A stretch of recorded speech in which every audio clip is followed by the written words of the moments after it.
கிருஷ்ணகிரி மாவட்டம் ஹோசூர் சிப்காட் அருகே தேசிய நெடுஞ்சாலையில் சரக்கு லாரி ஒன்று கவிழ்ந்ததால் சுமார் 3 கிலோமீட்டர் தூரத்திற்கு போக்குவரத்து நெரிசல் ஏற்பட்டது. இதுகுறித்து கூடுதல் விவரங்களோடு இணைகிறார் செய்தியாளர் ஆனந்தபாபு. வணக்கம். இது குறித்தான மேலும் விவரங்கள். வணக்கம் அர்ச்சினி. ஒசூர் மாநகராட்சி சிப்காட் அருகே சென்னை பெங்களூரு தேசிய நெடுஞ்சாலையில் சரக்கு லாரி கவிழ்ந்த விபத்துக்குள்ளானதில் 3 கிலோமீட்டர் தூரத்திற்கு வாகனங்கள் அணிவகுத்து நின்று போக்குவரத்து நெரிசல் ஏற்பட்டிருக்கிறது.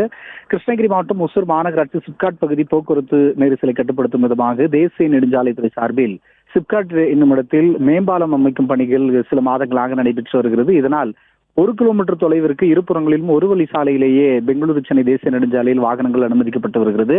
இதனால் வழக்கம் எப்பொழுதுமே அந்த பகுதி போக்குவரத்து நெரிசல் நிறைந்ததாக காணப்படும் நிலையில் இன்று காலை மகாராஷ்டிராவில் இருந்து கோயம்புத்தூருக்கு பஞ்சு லோடு ஏற்றிய சரக்கு லாரி வந்தபோது சிப்காட் என்னும் இடத்தில் அதாவது ஒரு வழி சாலை பகுதியிலேயே கவிழ்ந்து விபத்துக்குள்ளானதால் இந்த வாகனம் மீட்கும் பணி நடைபெற்று வருகிறது. இருந்த போதிலும் கூட 3 கிலோமீட்டர் தொலைவிற்கு வாகனங்கள் அணிவகுத்து நின்று ஆமை வேகத்திலேயே ஒவ்வொரு வாகனங்களாக கடந்து செல்வதால் கடும் போக்குவரத்து நெரிசல் ஏற்பட்டு அன்றாடம் பணிகளுக்கு சென்று வரக்கூடியவர்கள் சிரமத்திற்கு ஆளாகி இருக்கிறார்கள். அர்ச்சினி, விவரங்களை வழங்கியமைக்கு நன்றி ஆனந்தபாபு.